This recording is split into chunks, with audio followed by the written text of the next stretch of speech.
As mentioned previously, on a basic level, the purpose of the IGEA Educates event is to bring together industry and educators. This talk is going to examine that relationship in more detail. It is about the shared responsibility between industry and educators regarding the currency of students' skills. Industry cannot rely on educators to just get it right. There needs to be an ongoing conversation, and this panel is going to explore how to best go about that and highlight examples of positive collaboration.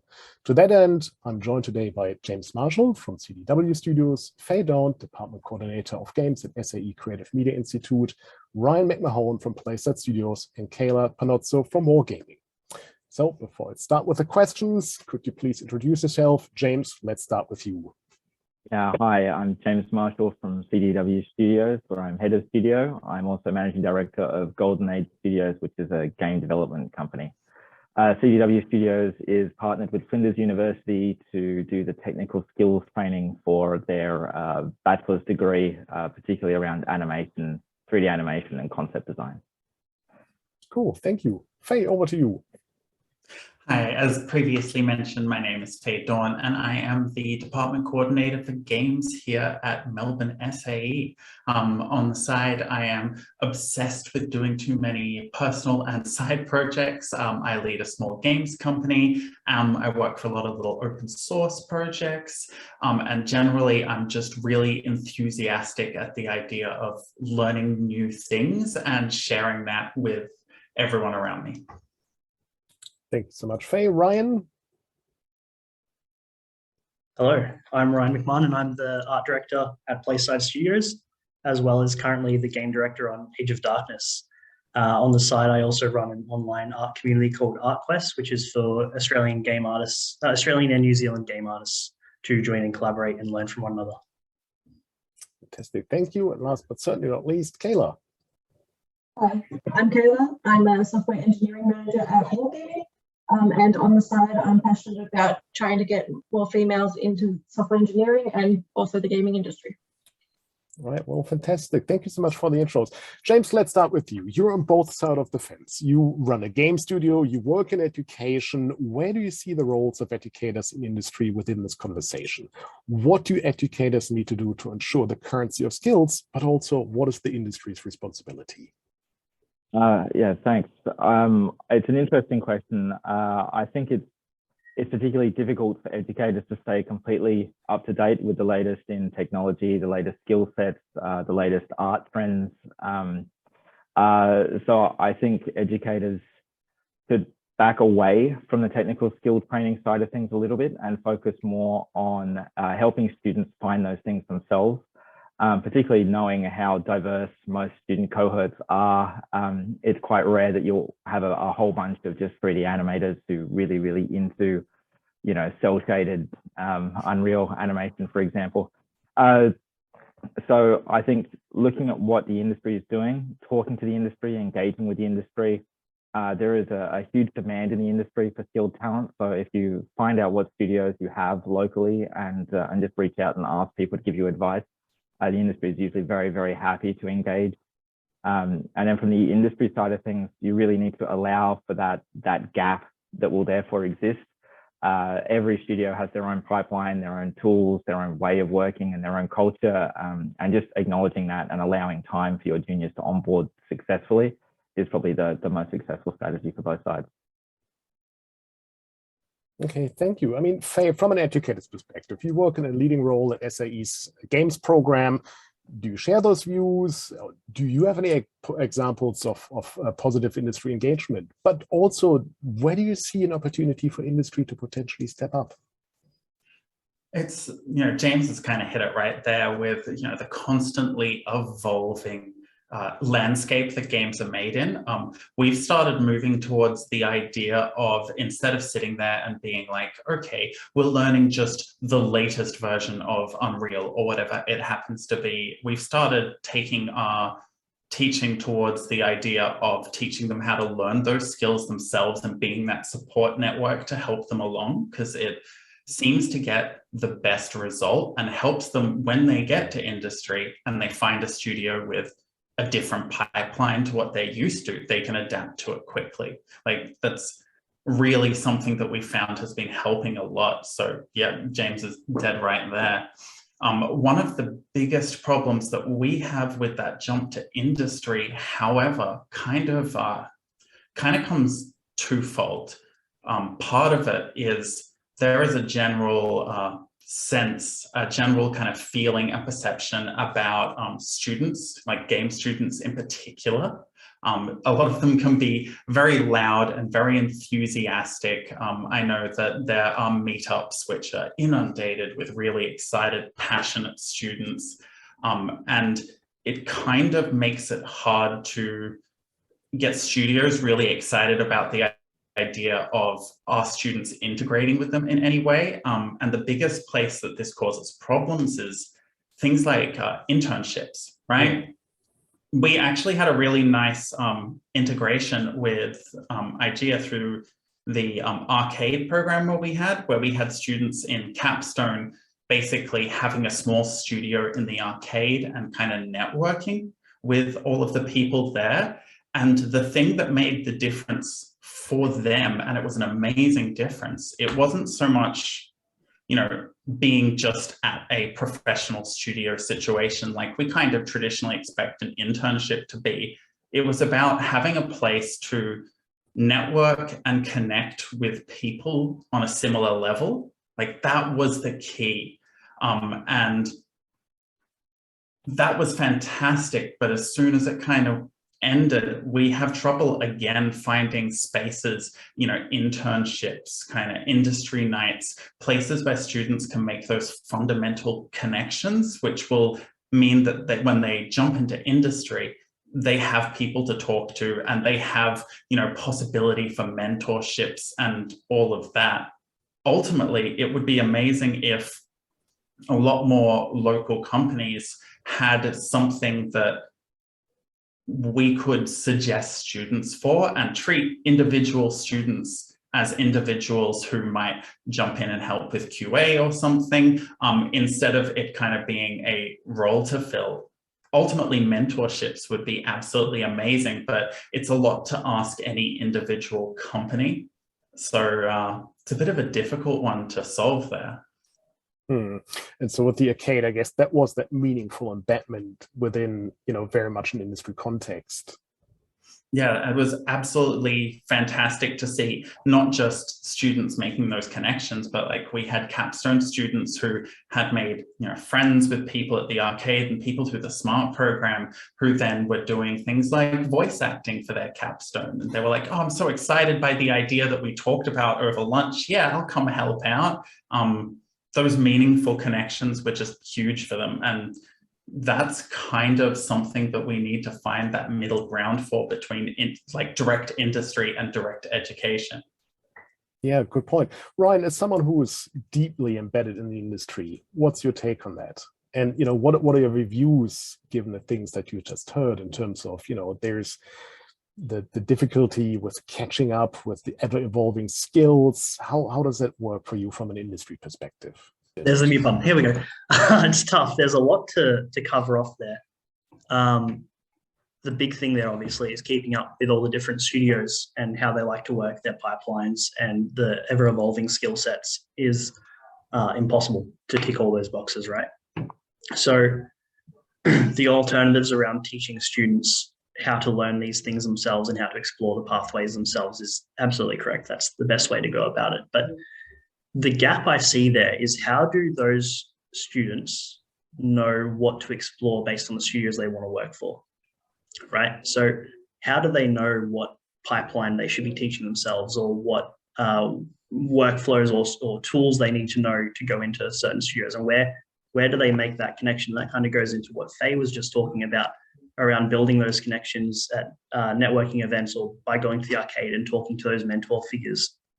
After COVID especially, that's something we're currently really missing and lacking within the industry, which is why I sort of try to run my Art Quest sort of thing. But where I see room for the education system to more step up on that side is to actually try to help those students build those connections, by whether it be reaching out to studios or people who are active on LinkedIn or active within networking events. Maybe it might be the teachers going to the networking events themselves and and making those connections and trying to find people who share the same passions and are interested in going to the schools and maybe giving a guest talk or lecture, maybe putting them in touch with a certain student that has similar views or interests to that person they've met in the industry or know in the industry. I think that's something we're currently missing, is that within education itself, and this is a very broad statement, I'm sure that there are schools that tick this off here and there, but just as a broad statement across education in general, one thing that's severely lacking is that industry involvement, whether it be guest lectures or attending meetups or network events. That overlap is really missing at the moment, and there is a level of people in the industry just don't want to talk to students who are excited about it because they're working in it every day and they don't want to after work go and talk to someone about it, and that's okay. People get to that point, but there are also a large number of people within the industry who are really passionate and want to share that passion. So it's about finding those people and connecting them with the students and the education systems to have them share that knowledge as well. Yeah, networks certainly are important. And I guess there was the added challenge of COVID, which made physical meetups, of course, impossible, particularly in Melbourne. Kayla, what's your perspective on this? Are your experience commensurate with Ryan's? Is there anything you'd like to see changed? Where do you come from on this? I generally agree with everything that's been said. Tech stacks and different studios are too hard to keep up with. Definitely just teach people how to learn things and kind of be active in trying to learn different skills. In terms of the networking and the mentorships, I pretty much agree with what Ryan said. I think at least within wargaming, I've seen a lot of people that are keen to mentor, but end up mentoring people at wargaming, like juniors and things like that, because they don't know anyone in the education space and things like that. So there is a lot of people that don't want to mentor, that don't want to talk about it outside of work. There definitely is that, but I think there's also people that want to build those skills of how to mentor people, and exciting students are kind of an easy way to do that. Whether it's the industry and education finding those key members, so industry finding people within their studios, and then them directly meeting the teachers and trying to match up. I think we kind of have to work together to create that mentorship program, if that's what that is. You can't just, I suppose it's not one side. Yeah, look, good call. And I mean, given your passion on getting women and girls into programming and engineering, is there anything in particular where you see an opportunity to facilitate that in the context of this conversation? Yeah, so I suppose getting women into games and software engineering starts from a young age, and so I suppose it's a bit hard to for industry. To convince people in the industry to do that, because there's such a kind of an age gap. Like, we go to universities and stuff, but by that stage it's almost too late. And I know when I joined the gaming industry, I didn't even know it existed, kind of thing. So I think it's all about getting the word out there and doing the events like Vivid and all that stuff that we are doing, just making that more known. And then on top of that, finding the mentors that are passionate about things like getting girls into games, and if anyone knows anyone that's kind of scared to get into the industry but interested in it, just finding that network between kind of the two groups. Yeah, right. James, you've raised your hand. Yeah, just because I think everyone's sort of got really, really great points, but I'm just mindful that the audience of this, a large part of it is the education sector. I'm approached all the time by people at university asking about internship possibilities, and despite sitting on various advisory boards and repeatedly saying internships don't usually suit our industry particularly well, it's still very much the way that education works. Whereas listening to what Faye, Ryan, and Kayla have to say, I think if education would be willing to support mentorship programs, a lot of these students naturally form teams. I'd be very happy to mentor a small team of emerging artists and talk about what they're doing, how they're doing it, and ways that they could possibly do it better. And I think that'd be far more valuable than trying to find what I could do with them if they were to show up, here. So as a different model for working, that could be something we could explore. Yeah, and I mean, James, you've also been involved in networking functions in South Australia. Can you talk about that in a bit more detail? And could you maybe also give a positive example that resulted out of these meetings? Sure. So I run the game developers meetup group here in South Australia with a few other people, and we get about 80 to 100 game developers and maybe 10 to 15 students go up to these events every month. And they are often asking for opportunities, especially around internships, because that's a box they have to tick for their programs. But the ones that I've seen be successful are, my advice to them usually is like, if you were to come in and do something in my studio, or if you're going to go to Mighty Kingdom and work there, what would you do? You know, and if you can figure out what you would do there and then how to do that, then you're no longer a painful proposition. You're actually a potential benefit. And most of the studios I know are very happy to take people on board. They're just looking for something to get rid of that pain point. So I have had people who've offered to do, you know, QA in particular ways, and it's like, okay, great. I know how I can use you. I know what I can do with you.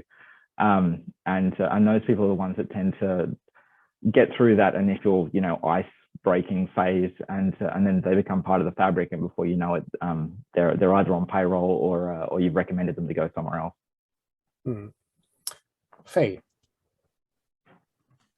Just to double check there, James, so the suggestion that you're making there within internships is kind of a, what you call it, specific to the students, like trying to match not just, hey, here's a good student who studies games, but like, here is a student who specializes in copywriting narrative, who's looking for a place where they can fit in, so that the company itself doesn't have to worry about that additional pain point of finding places for them. Yeah, yeah, because a lot of internships are more feasible. The bigger the studio is, the more feasible an internship is. Golden Age, for example, we've got 8 people working on our own little indie game. Nobody's getting paid, and if anyone comes on board, if I don't know what to do with them, then I just have to ask them politely to leave. But the people I have spoken to where I've been able to give them more time are the ones who are like, oh, I'm a programmer and I'd love to do some QA for you. It's like, okay, tell me where the bugs are and make suggestions for me. That's fantastic. That's helpful. Yeah, whereas the other way of doing it tends to be like, okay, come on in, and I get people who want to intern for me as a producer, and it's like, well, I'm not going to show you any of my budget work, so I don't really know what to do with you. And that's where people end up making coffee, and you know, we don't even do photocopying anymore. So you know, what do you do with those people? Yeah, Kayla, before we get to you, so is it more a matter of aligning expectations than questioning the value of internships per se? No, I think internships per se are not the right model for creative industries in general. I don't think you learn enough by osmosis in an internship in a creative industries business to make it worthwhile. It's usually, I'll take interns on, and I know companies take interns on because they want to engage with education, because they want to appear open to juniors. And they don't want to feel like they're a closed shop, but they often don't know what to do with the interns when they're there. Whereas again, I think we inverted it, and we looked at taking, you know, an art director who could oversee a project that students are making and give advice as to how that might work, or a producer who could look at a project and tell them marketing advice or how to access funding. Those things would be more beneficial, particularly to the small teams and to the juniors or students who don't necessarily want to work in the big studios either. So a bit more aligned with what Faye was saying earlier, with the meaningful embedment into, you know, an industry context and something like the arcade. Yeah, absolutely. I think if we could focus that through some of these tertiary education partners, then it could work out really well for everybody. It just needs to have the right wheels put around it. Kayla, you raised your hand earlier. Yeah, I was just going to talk about, from, I suppose, a bigger company, Wargaming, and that we take on interns and quite regularly when COVID's not around. And so what we do is we have just a job opening for interns, and we can really try and pick people that we think are interested in our certain teams.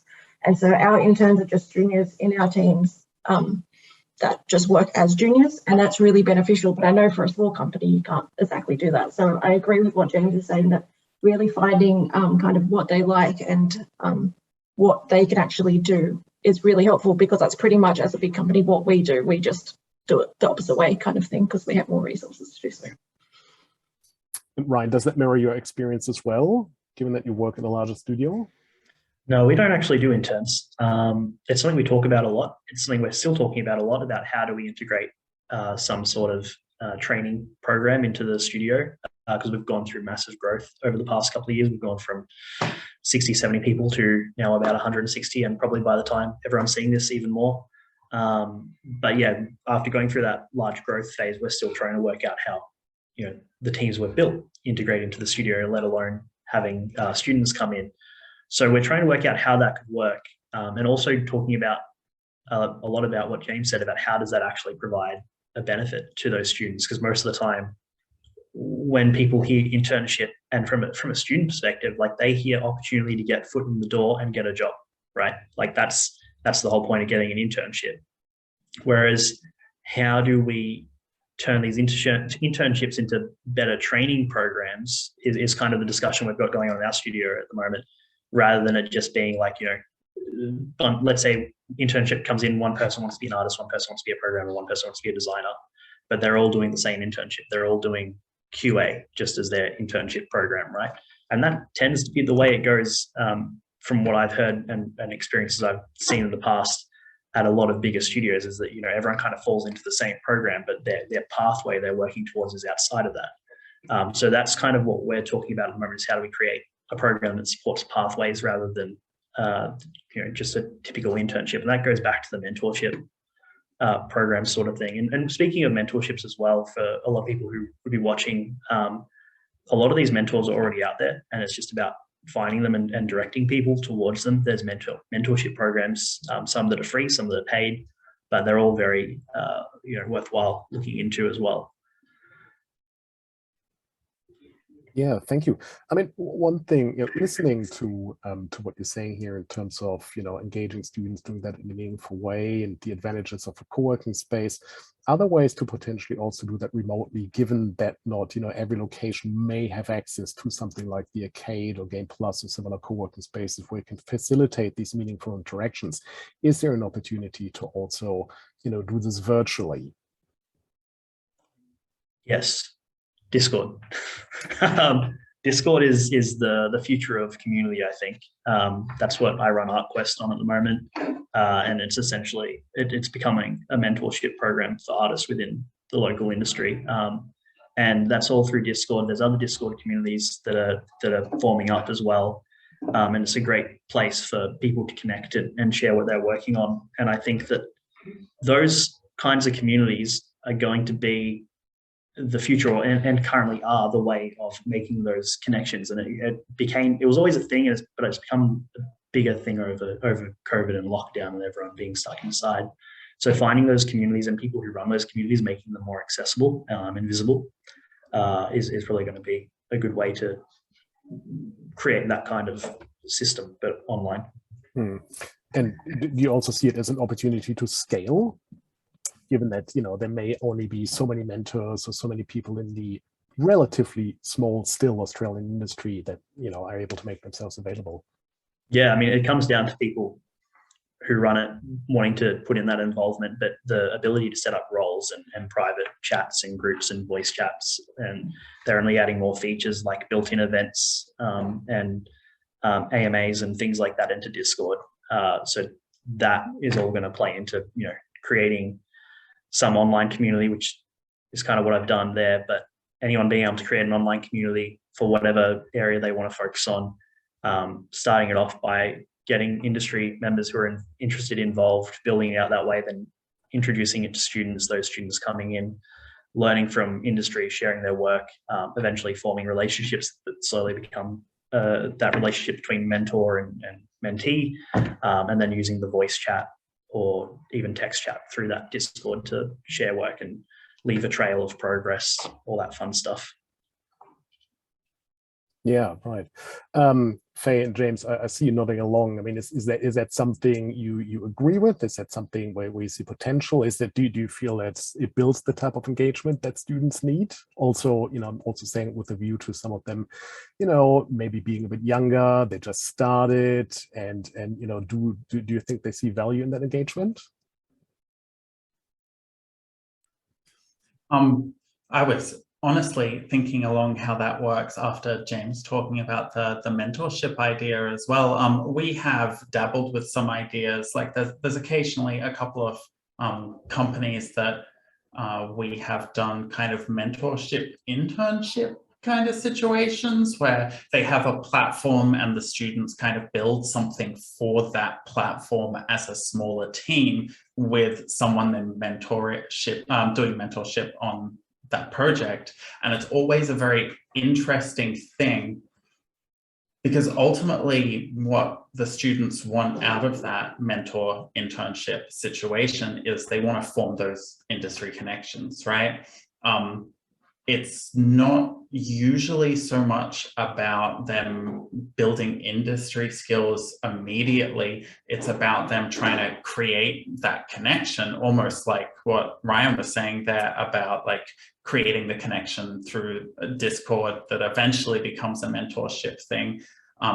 It's kind of about doing that to an extent, and we have been recently doing an awful lot of guest lectures where we're bringing people in who specialize in particular things. We have a series of talks coming up from a really cool producer who is looking for mentorees possibly in the future, so we're kind of trying to facilitate those moments where they can create those connections, but it's really difficult because in the end, students get a lot more excitement and like hope for making it into the industry when they feel they're going to a existing company and seeing how things go, even if it was a temporary thing for like shorter than a full internship. Whereas whenever someone ends up with that, you're building a project together and we have an industry person who's coming in and giving you a little bit of advice for it. It is very useful, and I'm thinking in my head now of how we can build some more things around that, but I worry it doesn't have the same flair and excitement for students so much. Plus, they only make that one connection instead of kind of meeting everyone at the company that they're internshipping for.